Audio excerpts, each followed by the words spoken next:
The next section that we need to move to deals with developmental writing stages. So I want you to find the orange folder.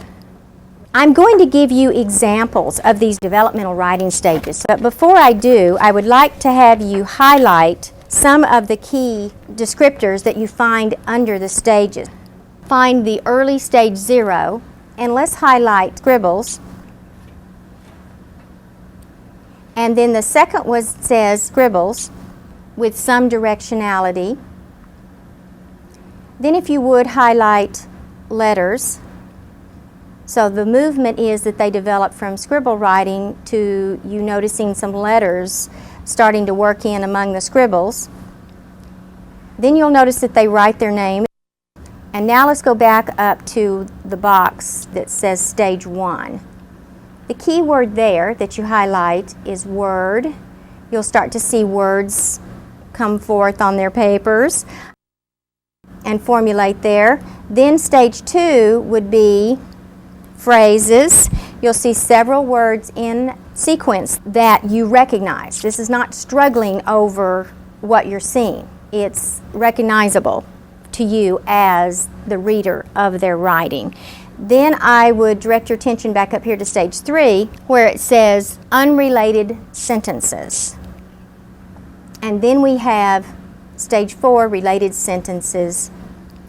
And then the next highlight would be stage 5, happening. So what I'd like to do would be to show you some examples of the writing stages, and then you could tell me what stage you think that you're seeing represented. Let's take a look at this first one here. Now look at the things that you've highlighted. Where do you think we are? Early 0.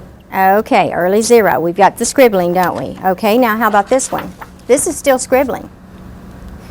But do you see that we've got format here? Because the child has more knowledge about how print works than this child. But we don't see letters and words and that type of thing. So it's just another type of scribbling.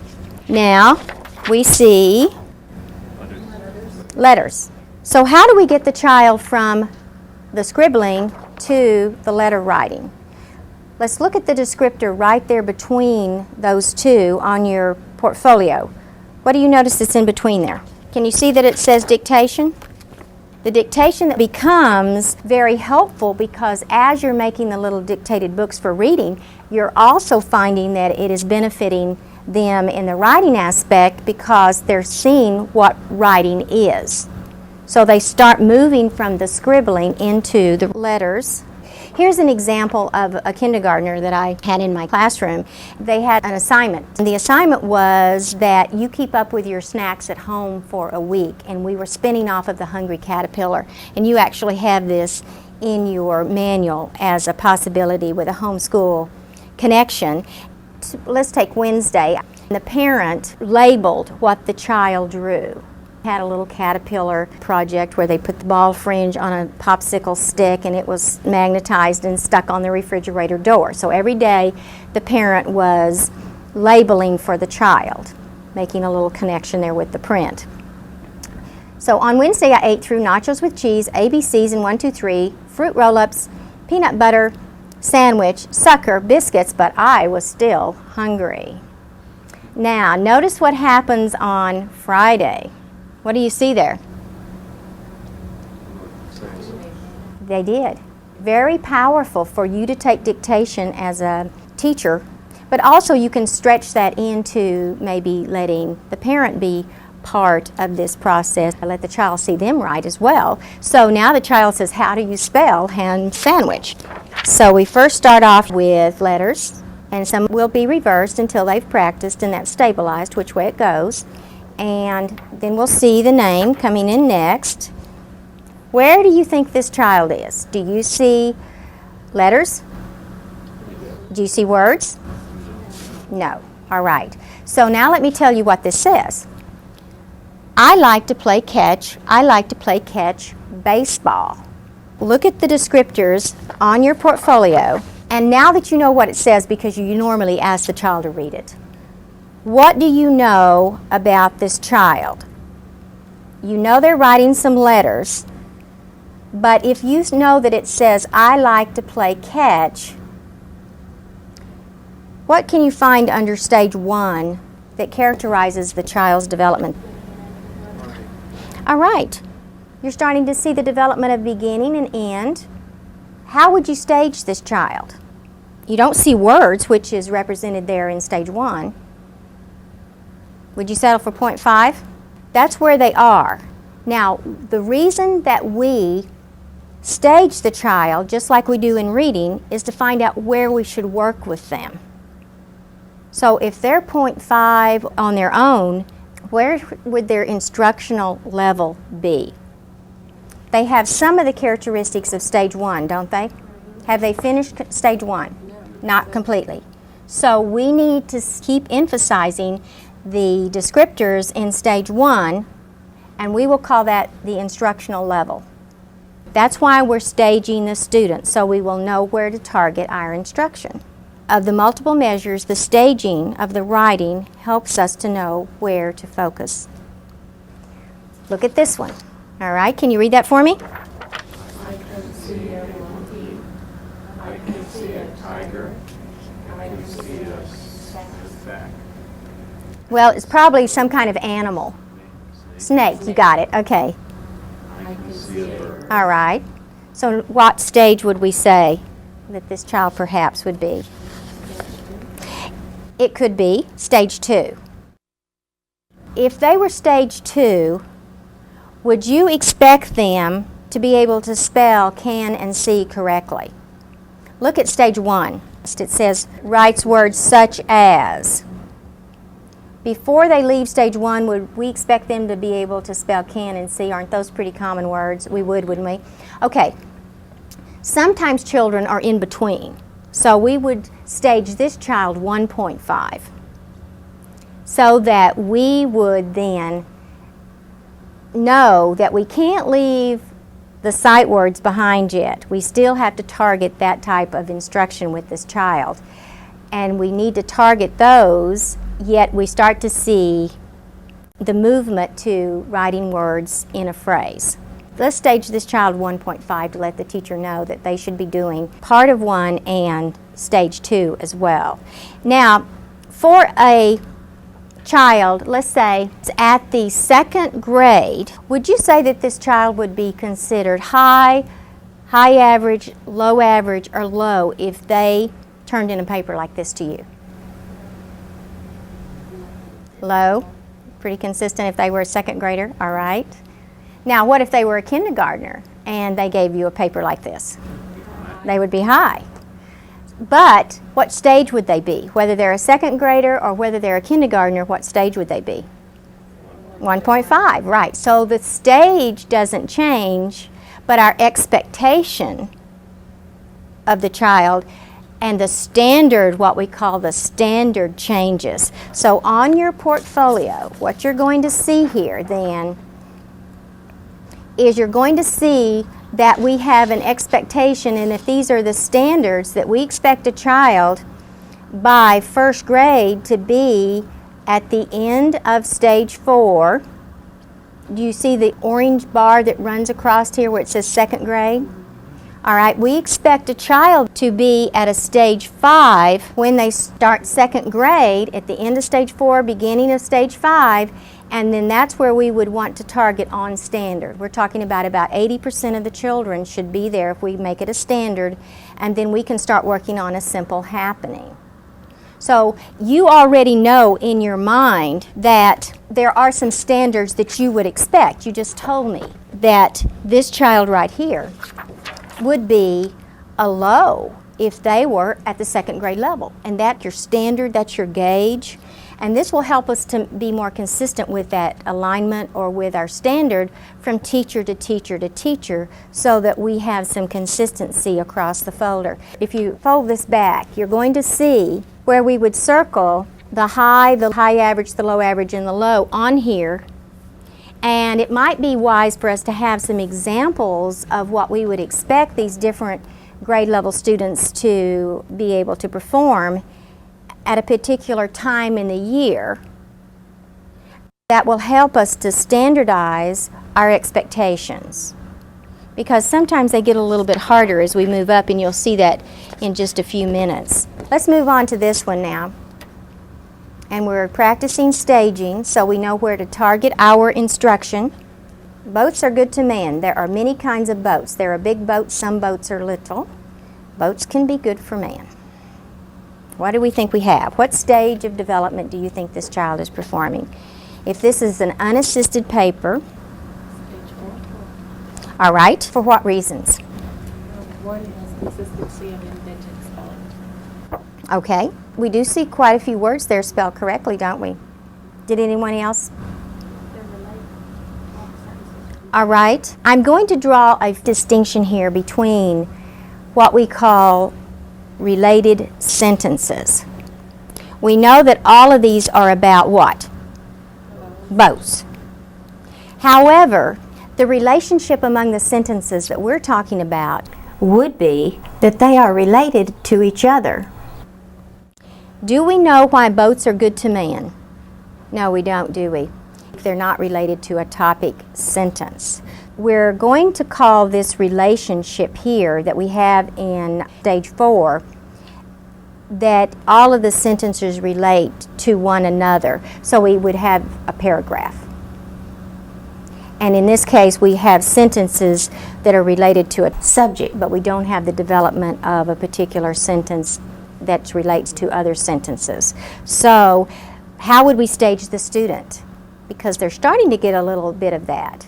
Instead of staging them as 4, could we stage them 3.5? There you go. If we practice staging just a little bit, and you sit down with your fellow teachers, like the 2nd grade teachers sit down, the 3rd grade teachers sit down together, and you select some examples or what we call anchor papers, this will help you to come up with more consistency as to how you're assessing your students. Now, let's move on. Let me give you a few more examples. We're down to the paragraph writing. Let's look at this one. Why don't you read that for me? I would like the bus. Take me to the zoo. First I would look at the Chinese wolves, then I would look at the bears, then the giraffes, the monkeys. But my favorite part is spring the shows and the seals and penguins. Okay, let's blend several things together. First off, what's the stage? Stage 4. Stage 4. All right, we've got a paragraph, don't we? If you were conferencing with this child, I would ask you to say a couple of things. The first thing that you would say would be a support statement, and the second thing you would say would be a suggestion. How could you support the student, or how could you indicate to the student that they have in content done their work well on a paragraph? Your support statement should be something related to the content and the construction of trying to write a paragraph. So what could you say to the student that you particularly like about this? Good topic sentence, all right. This topic sentence with details is developed. Someone else? All right, the spelling, let's take a look at that. This is the 1st grader at the end of the year. Do you think that they would meet a spelling standard for the end of the 1st grade year? Do you think they're spelling the words that they should spell right by the end of the 1st grade? We know we have some invented, but overall, yes. You would expect a certain number of high-frequency words, and it looks like that would be just fine. But before we move on to the spelling and the revision, or with the punctuation and spelling and the capitalization, let's focus now just on the content. And besides the topic sentence, what else could you say that supported the writer? They did stick to the topic, didn't they? So that may be something that you could say. You might say, it's interesting the way you have told me in order what you would like to see. I know the sequence of what you're going to see, and that's very interesting. And another teacher might say, you did a nice job on telling me a good closing statement. The things that you would say to the child in the conference, you want to give them one supportive statement that deals with the content. And too many times I think teachers want to jump to the punctuation and the capitalization and the spelling before they help the student with the content of the paragraph. So let me give you some ideas of where you can look in your manual for that.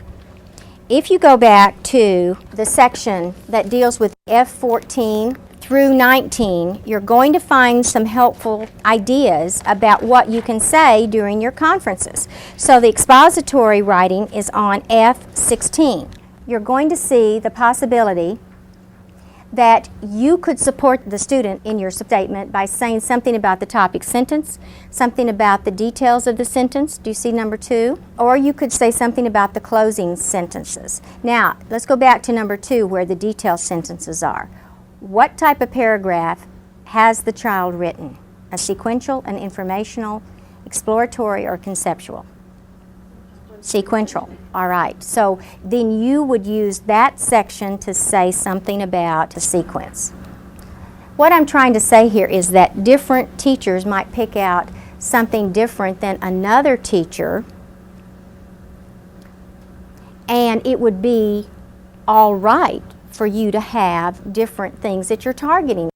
While one teacher would say something about the topic sentence, another might say something about the sequence, another would say something about the closure sentence, but all of those things would be appropriate for your supportive statement. The next piece of the conference then would be to draw attention to something that they could do a little bit differently to make it even better. Let's go back to the stages for a minute. So stage 5 is the simple happening. You've got that circled, but I don't believe you have stage 6 yet. So if you could find beginning, middle, and end. This would be an example of stage 6. Mark, the soft, colorful, striped, smooth, and wiggly butterfly, flew away hoping to find adventure in a nice and busy city. He crashed into a tall building and bumped his head. He fell down and landed on a person. His wings became crinkly and bumpy. Frightened, scared, and crying, he suddenly felt something warm and soft, and so forth and so on. So this represents beginning, middle, and end here. But let me ask you, is it high, high average, low average, or low? And let's say this is a typical third grader. Do you see that the standard would be to compose a beginning, middle, and end for a narrative, or it would be an introduction, a body, and a conclusion for expository type text? But if I ask you, do you think it's high average, low average, or low, say at the end of the third grade year, it's harder, isn't it? It was easy for when I put up the I can see a monkey, I can see whatever. That was easy for you to do. So that's why I'm suggesting that you have anchor papers, because you need to see an example of what high represents at your grade level, what high average represents at your grade level. So let me take you to a page that might help us do that under assessment just a little bit later on, and I'll show you how you sort those. But let's continue with the developmental stages, and I have just a couple more examples. After we read this book with the students under guided process reading, what is purple? This is just an example. Time is purple just before night when most people turn on the light, but if you don't, it's a beautiful sight. Asters are purple. There's purple ink. Purple's more popular than you think. It's sort of a great-grandmother to pink. There are purple shadows and purple veils. Some people purple their fingernails. There's purple jam and purple gel, and a purple bruise next day will tell where you landed when you fell. The purple feeling is rather put out. The purple look is a definite pout. But the purple sound is the loveliest thing. It's a violet opening in the spring. Now, after they were exposed to literature, and this was their model of using metaphor and simile, would you look under stage 7 and find where it says metaphor and simile? They will start to use this literary device in their own writing. So here's an attempt by a student at the stage 7 level. Do we have metaphor? Do we have a direct comparison? Yellow is? Yes, we do. Do we have some simile where they use like or as? Yellow is smooth, like a baby's face. So we do see evidence of use of metaphor and simile. I think that yellow is happy. So our literature then served as a model for this student in how to use literary device of metaphor and simile. And so some of our very best models for our students will come from our literature. One more example. This is a 4th grade example from my classroom. This was a prompted writing, and you can give these at the end of each of your grading periods. So the prompt was, I want you to write about 3 school events you can remember. So you would expect 3 paragraphs, would you not? All right, so that's what the prompt gives you. So here we go. 3 school events I can remember. Well, I can remember lots of things, but I can only write down 3 events. So here goes. When I was in kindergarten, there was this big play. I was assigned a part, a vegetable, cabbage even. I can remember all that work just for one small paragraph, just one moment on stage. But here was the start of my acting career. All right, so that's his first paragraph. Here's the next one. This one's pretty short. I don't know why it's short, but it's short. You see, I was in 1st grade. I was the 2nd shortest guy in my class. But anyway, after school, I was stapling something. All of a sudden, I stapled my finger. I screamed and screamed and screamed. Anyway, a lady heard my screams of agony. Then she got the staple out and put a Band-Aid on it. Here's the last one. In 3rd grade, I nearly flunked. My grades were low. I had been sent to the principal's office for a talk, and last but not least, I had been sent to what was known as the green bench twice, which was a form of punishment. Finally, I was delivered. I moved to Oklahoma City. My grades were average, and I never got punished. All right, quite a writer there. Do you recognize this writer? In the interest of keeping this journal as short as possible, I have nothing to say. That's the writer. All right, it's the same one. Let me direct your attention now to G23 for giving some type of standardization to your assessment procedures. Let's just take the example that we just heard about the 3 paragraphs, the 3 school events you can remember. And let's get some kind of indication from you as to how you would assess that particular piece. As you recall, the way that we did this was we said to the students, we want you to write about 3 school events you can remember. This is an example of an unassisted writing prompt. At the 4th grade level, we've collected those now, and we've put them in different piles, high average, low average, and low. We have put this one in one of those. Now let's see if we can validate where we think that student would be. This first bullet here says creative original, and this deals with the semantic content. What that means is the voice that comes through the student's writing. That's what Donald Graves refers to as the voice of the writer. Did you feel like this particular piece of writing had an element of creativeness and originality to it? Yeah, we did. All right, so we go over here to this line that says hi, and you see that that has a check mark. I'm going to circle that check to indicate that that particular descriptor was evident in the student's writing. The next one says uses examples to communicate effectively. So we circle that one. We would circle writes clearly and communicates thoughts. Now we move to the next part. It says elements of writing type. Now the type of writing that this student was trying to do was paragraph writing. So we had 3 different paragraphs. Did it contain the elements of this particular writing type, which was expository? Yes, so we circle that check. And then was the purpose of writing clear? We circle that one. The syntactic complexity, did it have a variety of sentence structure? And I circled that one, and then the correct sentence structure. So I'm getting an indication here by using this particular instrument to verify as to why I would put this in the high category. The last one here, the graphophonic and the print conventions, would be relative to the grade level of the student. Do we think that this student's spelling, grammar construction, punctuation and capitalization is on standard or above?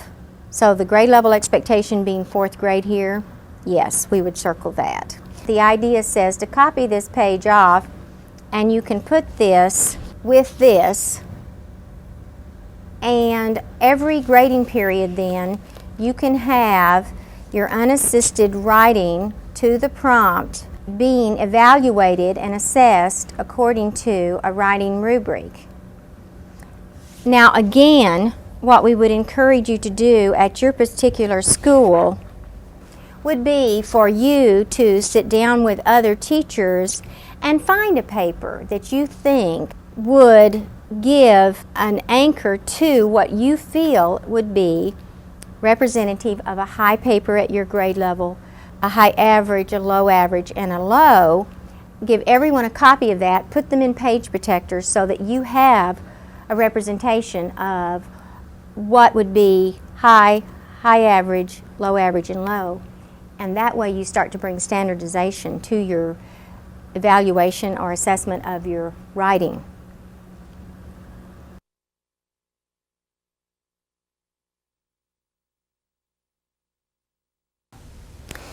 Now let's see how we're going to compile the information using the Accelerating Literacy Student Writing Portfolio. If you take a look at this first column, you're going to see at the top of this column that we suggest you collect some of those journal entries.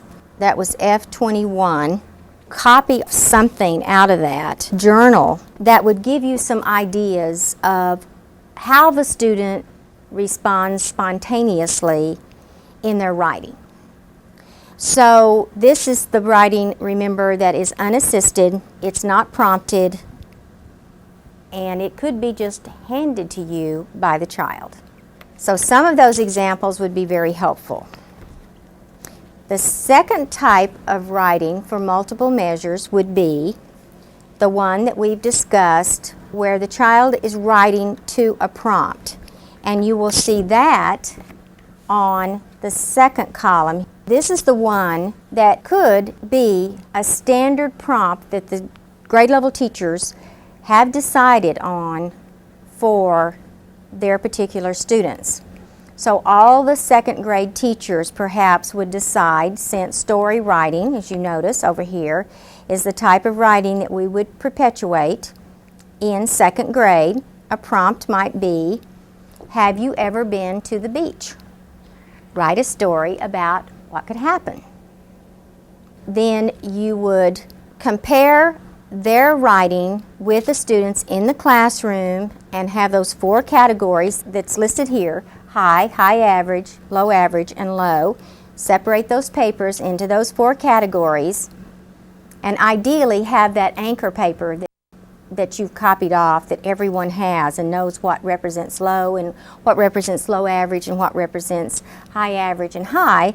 And in that way, you're going to get some standard type of assessment among your different teachers at that particular grade. Then about the end of the first grading period, it might be 9 weeks, it might be 12 weeks if you're on the trimester, then you would prompt them again, only you would just replace the beach. You would say, have you ever been to a birthday party? Write a story about what could happen. Now your anchor papers need to be changed again, because the expectation, since you've been working on story writing during that 9 or 12 weeks, should be better. So you will need to get another anchor paper, but keep those first ones because you might use those the next year. And gradually you will build up your different anchor papers that you need in order to standardize your assessment.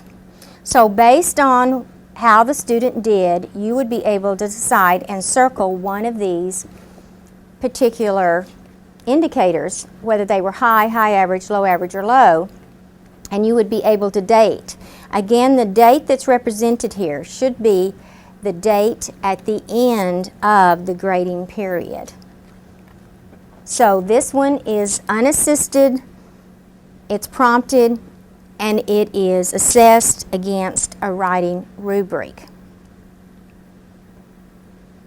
The next column on here deals with spelling. This would be the application part of the spelling assessment. If you're going to give spelling list test, that information would be better recorded on the back of the folder. So the inside of the folder remains application. It's what the child can actually do when they're trying to write spontaneously or they're trying to write to a prompt and they're actually trying to use their spelling words in context. So the inside spelling here is indicative of how they're able to construct sentences, put those spelling words embedded into there. Different people who are in this area have suggested that first graders spell about 50 to 60 words by the end of first grade, and by mid-second maybe 100 words, by the end of second 200 words. These are high frequency words, plus they could be some of their words that they've used in their themes. For example, if they are studying Friends, then it seems reasonable that part of their spelling words would be connected to their theme, and one of their spelling words would be friends, and maybe another one would be friendship. 300 by third grade, 400 by fourth grade, the end of fourth grade, 600 by the end of fifth, and by the end of sixth, 800 words. Now, one thing that you can do when you're conferencing with the student, let's take this example here. And I'm going to be using the idea at the bottom of page F22 and just demonstrate that idea. I went on a picnic. Ants came and they took my sandwich, and a dog came and took my candy bar, and my tennis shoe fell into the water. It wasn't a very good day.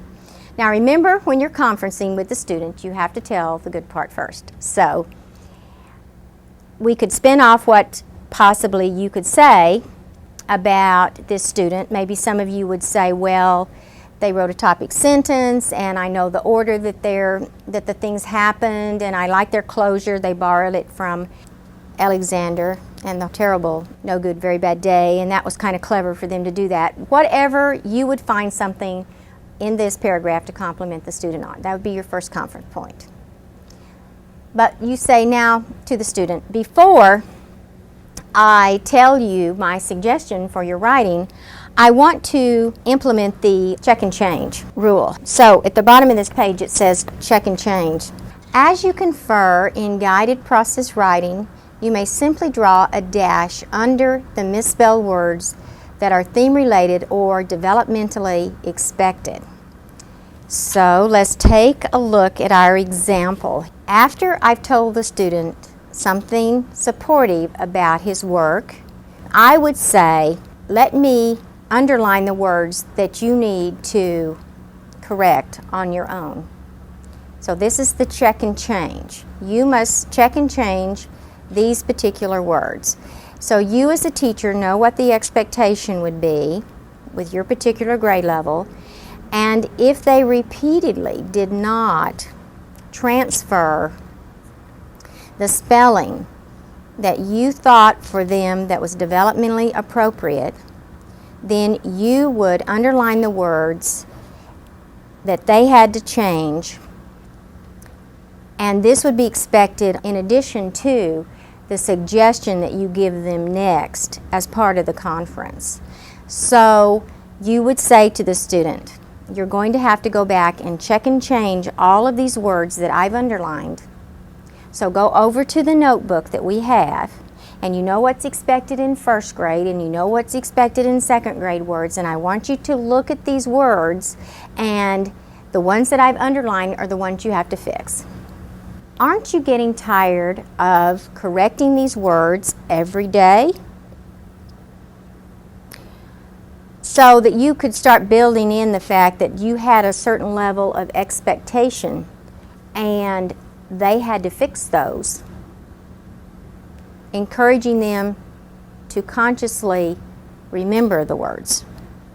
So the check and change rule may help you with some of those students who are just determined to spell these words over and over incorrectly.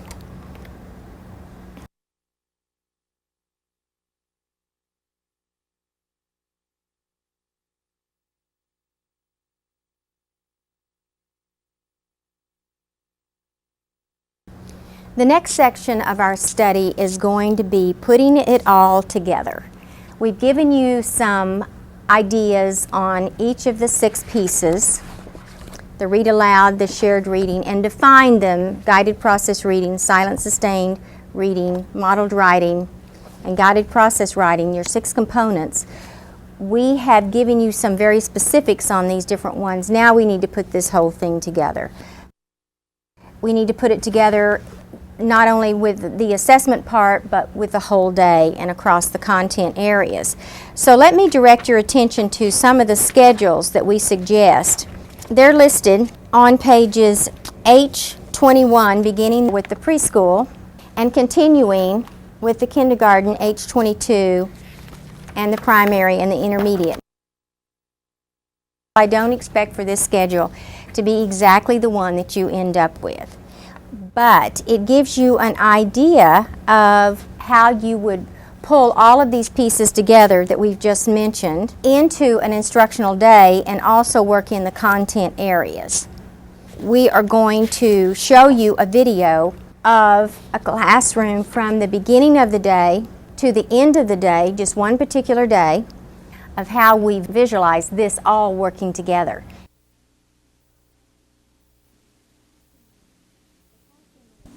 The classroom we are about to visit will give us a glimpse of how one teacher has created a balanced whole learning environment.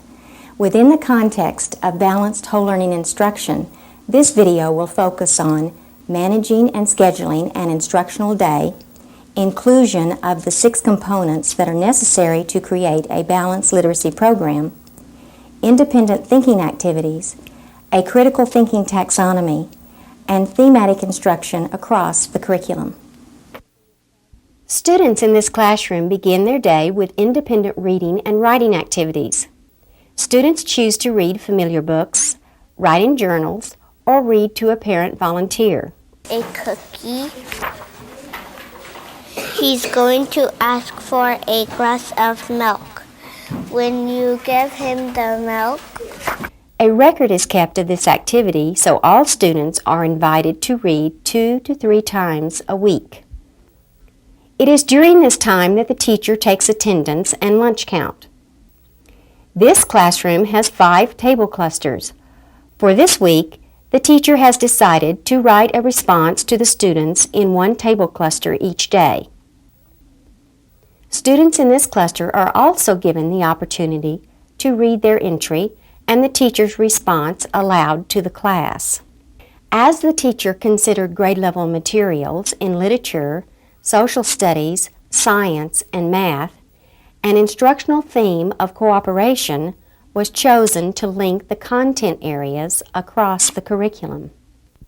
As students participate in a variety of listening, speaking, reading, and writing activities across the curriculum, they will be asked to think about the characteristics of cooperation, how characters or people in the curriculum content used or were affected by cooperation, and how they think people around them and they personally are affected by cooperation. Study of this specific theme may last for 2 weeks.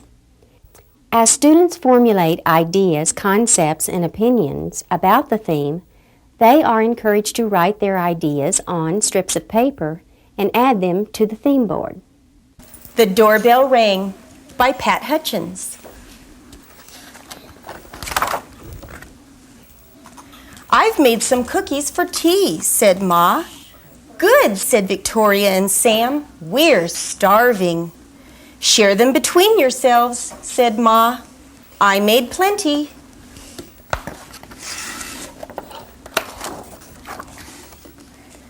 That's 6 each, said Sam and Victoria. They look as good as Grandma's, said Victoria. They smell as good as Grandma's, said Sam. Some shared reading books may be better understood if teachers start and stop the storyline to visually map a situation or story pattern. This book gave students experiences in shared reading and math. Top one. There. Now, how many cookies did they each get? Two. 2 cookies each. Two. Thank you, Zachary. Let's see if that's how they figured it out. At the end of the shared reading, the teacher led the class in a discussion of how they share and cooperate at home and at school. A read-write connection was made, and the teacher assigned a student writing activity. What I'm going to ask you to do when you go back to your seat is to write about 3 ways that you share at home or at school on this paper. Remember last week we made the people? Now you're going to write about how you share with people at home or with the people at school. This is also the time when new centers are explained. This prepares students for the upcoming independent thinking activities that take place while the teacher is meeting with each guided process reading group. Independent thinking activities included the assigned writing activity, science and math manipulatives, sequencing sentences in a pocket chart, reading the room, Get up into the air when something gets stuck. listening post, reading books, Three each, said Sam and Vicky. They smell as good as your grandma's.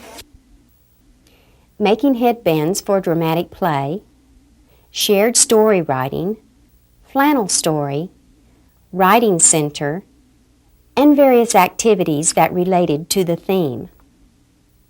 Giving students experiences to develop into independent thinkers and workers is an important element of whole learning class management. This teacher began with rewarding students for appropriate use of independent time. Centers were introduced gradually to monitor the appropriate use of materials. As students' skills increased, centers such as clay and puzzles were replaced with pocket chart and shared writing experiences. Students in this class were placed into 3 heterogeneous groups for guided process reading. Each group met approximately 25 minutes. 5 minutes between groups was used to answer questions and assist students. All students participated in reading The Little Red Hen. Questioning was related to the theme as students were involved in predicting the main idea, analyzing the characters, and reacting to the author's message. She picked up the trash, she mowed the lawns, she broke the leaves, she even did all of the shopping. She did all the work. All right, let's talk about the dog a little bit now. What do you know about the character of the dog? He was always sleepy. Krista? He took naps on the porch. Okay, he took naps on the porch. Took naps. What did we learn from this story about sharing and cooperation? What did we learn? Melissa? If you go, you were. The teacher used a critical thinking taxonomy to guide her questioning. The specific levels of thinking include identifying a specific theme, gathering related information from different sources, interpreting and analyzing the information, comparing information, appreciating the author's contribution to one's knowledge, generalizing the information, challenging information, hypothesizing new ideas, implementing ideas, and judging implementation of one's ideas. She ate the bread all by herself. Do you think she should have done that? Yeah.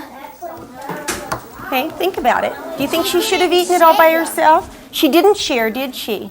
Think about that. Wonder if she should have shared. She didn't share. Why didn't she share? Because they didn't help her. They didn't help her. They didn't help her. No, they didn't. They didn't. So if they didn't share in the work, she didn't want to share with the bread. That's not the way to solve the problem. You don't think that's the way to solve the problem? What would have been another way that she could have solved the problem? She could have told them, help me next time. And she could give them like a little bit of bread. Oh, she could have done that. After recess, students participated in silent sustained reading.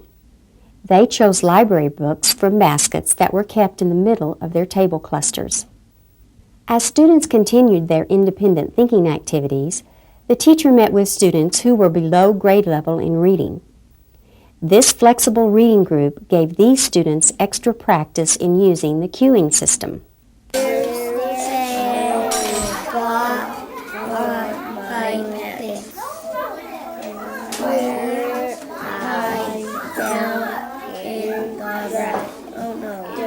Okay, where did I fall? Can it say grass? Dirt. Dirt. I fell in the dirt. Oh, no. All right, now, I want you to partner read this next page, okay? When this group ended, the teacher asked students to read their writing. She guided them individually to make revisions. You want to do a fix here, too?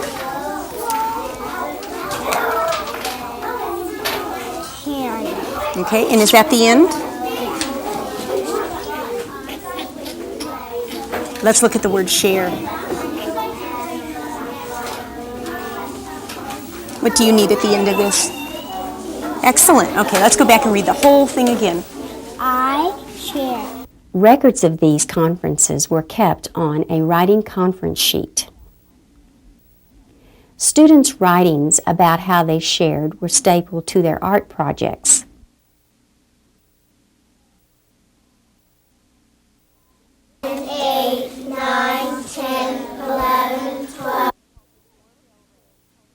We read a book today called The Doorbell Rang about some children who had a problem.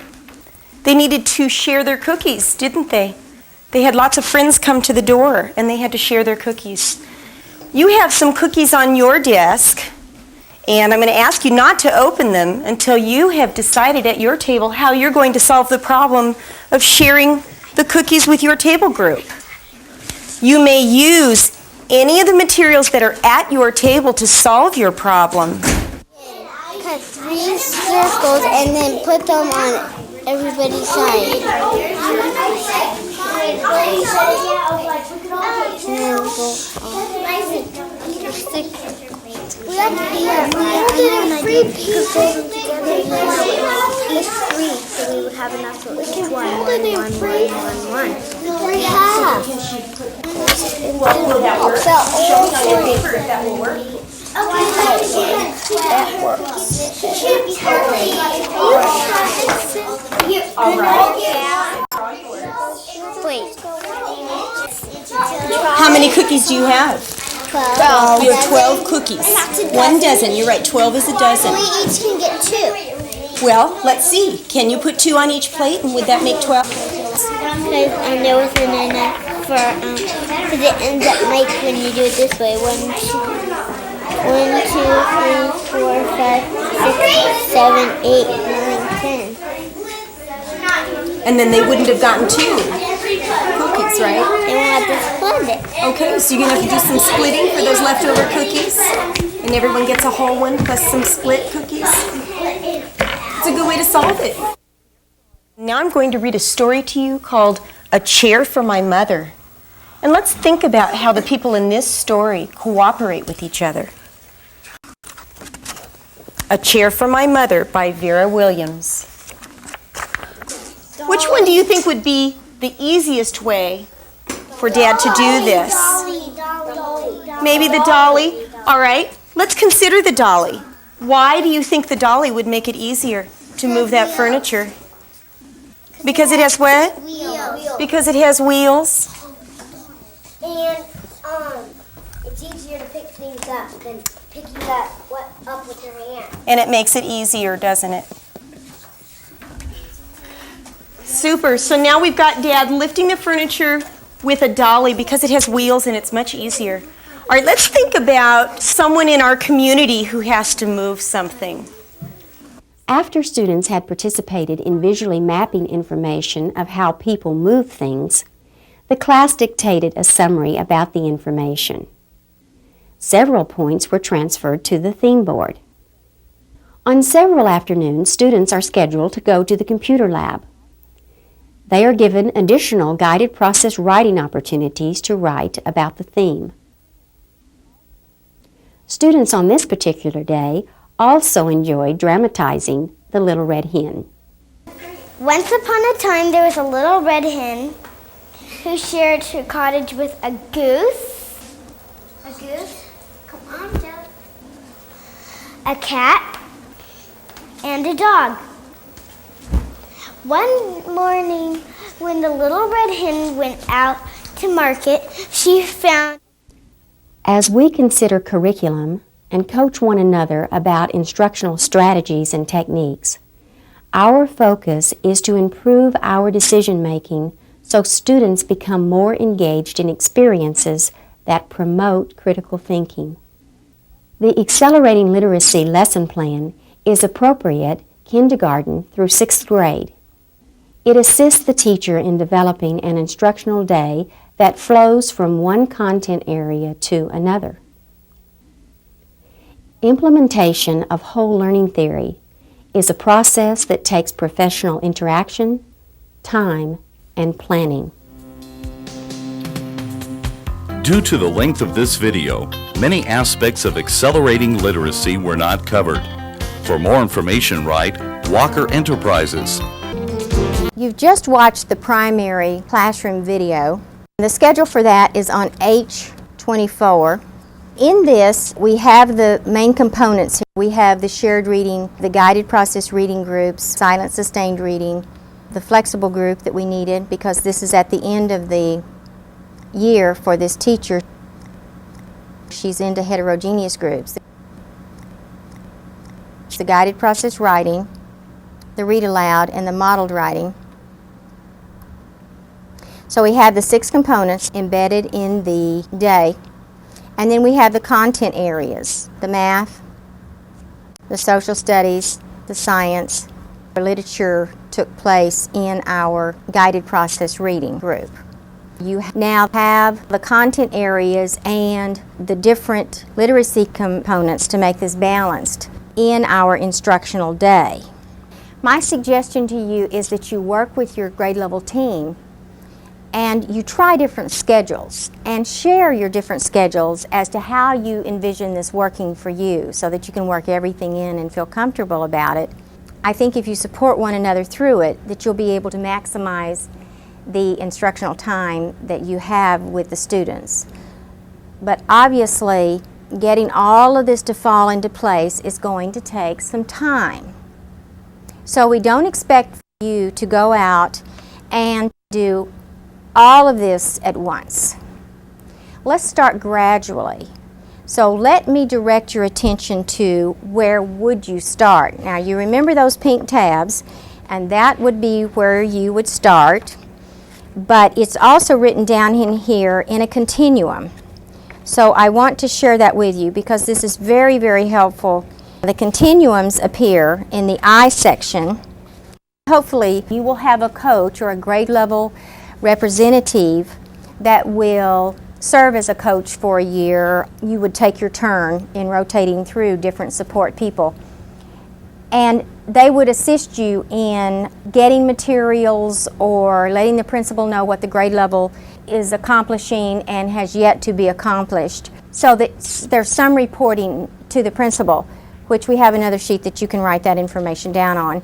But right now, let's just take a look at our implementation guides. If you start over on the left-hand side, it will say that one of the first things you have to do is to stage the children. You have those pink markers on your staging sheets that we have given you so that you will be able to follow that. If you find that you would like to be coached, the recommendation up here at the top of the implementation guide says put a C by those things. And then when your grade level coach comes in, then they will know that you're wanting some help there. The coach can keep this all together by putting whatever grade level it is they're trying to help here, first grade, second grade, third grade, and then just simply listing on this school survey the teachers and then what it is that they would like assistance on and what it is that needs to be integrated into their instructional day so that you ultimately get all of these things accomplished. But it takes time for you to get the consistency represented in every teacher because we have new classrooms forming and teachers moving, grade levels, students moving in and out, and we have a variety of different reasons as to why it would take you time to get all of this working. Start on the implementation guide and start working for the consistency among you. If you work together, you will get the job done a lot faster and probably a lot better. One of the other things that we have to put together would be our instructional materials. We do have some materials listed in our guide. First page of that appears on H12.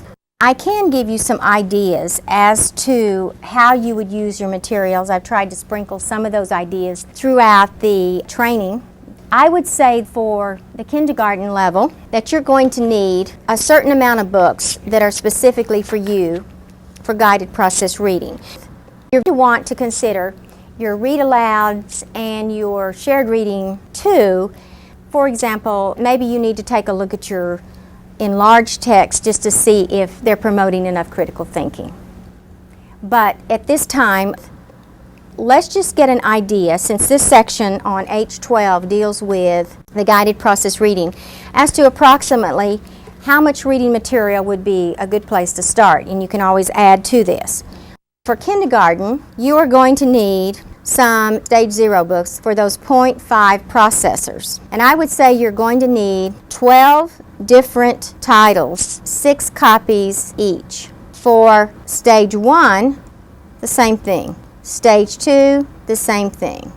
Now, first grade teachers are going to need some Stage 0 for the 0.5 processor, but I would like for those to be different titles than the kindergarten teacher uses, although they are the same level. You'll see on the page adjacent to where you're writing on H12 that we have some of those listed out for kindergarten teachers and some for first grade teachers. So the first grade teacher needs at least 12 different titles, 6 copies each, and you don't use them but just for a couple of days, and then you need to put them back into the Material Resource Center at your school. Let another teacher use them, and then when another group in your classroom gets to that level, then you will need to go check them out again and let them read them.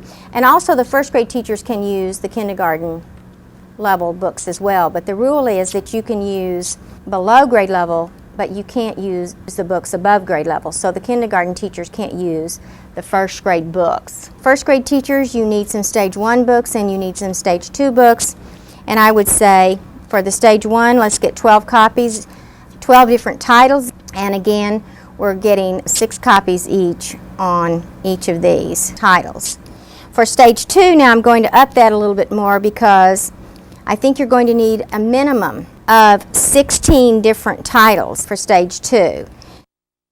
That's very minimal, considering that a child is going to need 9 weeks there. So if you say 9 times 5, that's 45 different titles. But know that your titles can also come from your basal readers.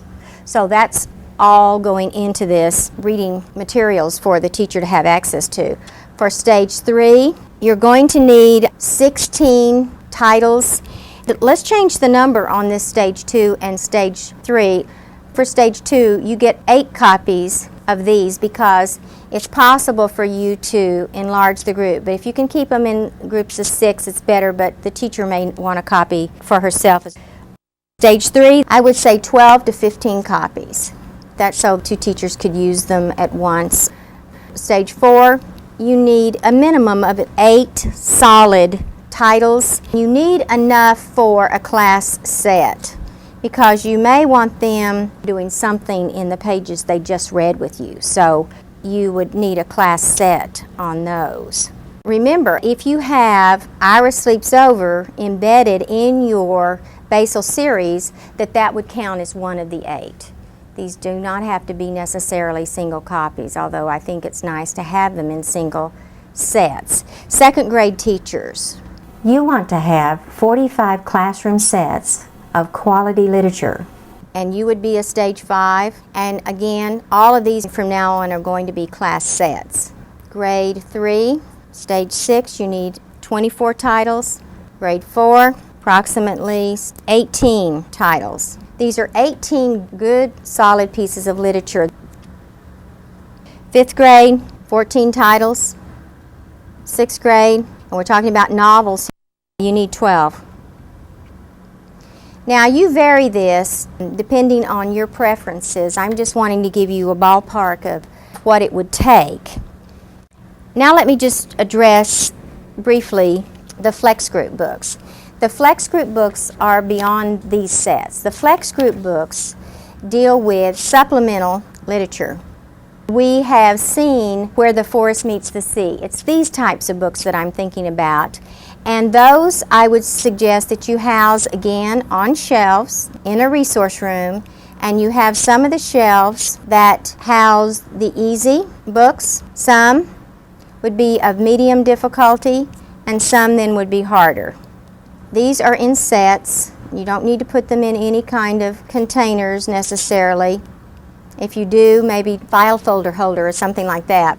Some kind of a checkout system for both of these sets so that you know where the book is and that the books are safe. They'll go back to the resource center and you don't have to worry about the books that you pull from your classroom and you have put into this teacher resource center. So this is giving us bigger and better access to the materials that we have in a school. These books do not have to be staged. These are for developing the Flex Group strategies and comprehension skills. So your Flex Group would need books that are below grade level but still maintain a level and quality to promote thinking. We have a list of those in your manual. I would suggest that you collect the books from various teachers across the school before you order anything new, because you never know what's there until you have actually started the process of pulling all of these books together. The main list for the upper graders, as suggested here, use a resource book such as the recommended list of reading for 2nd through 6th for your core. You could use your basal series, your new adoption, and pieces of literature.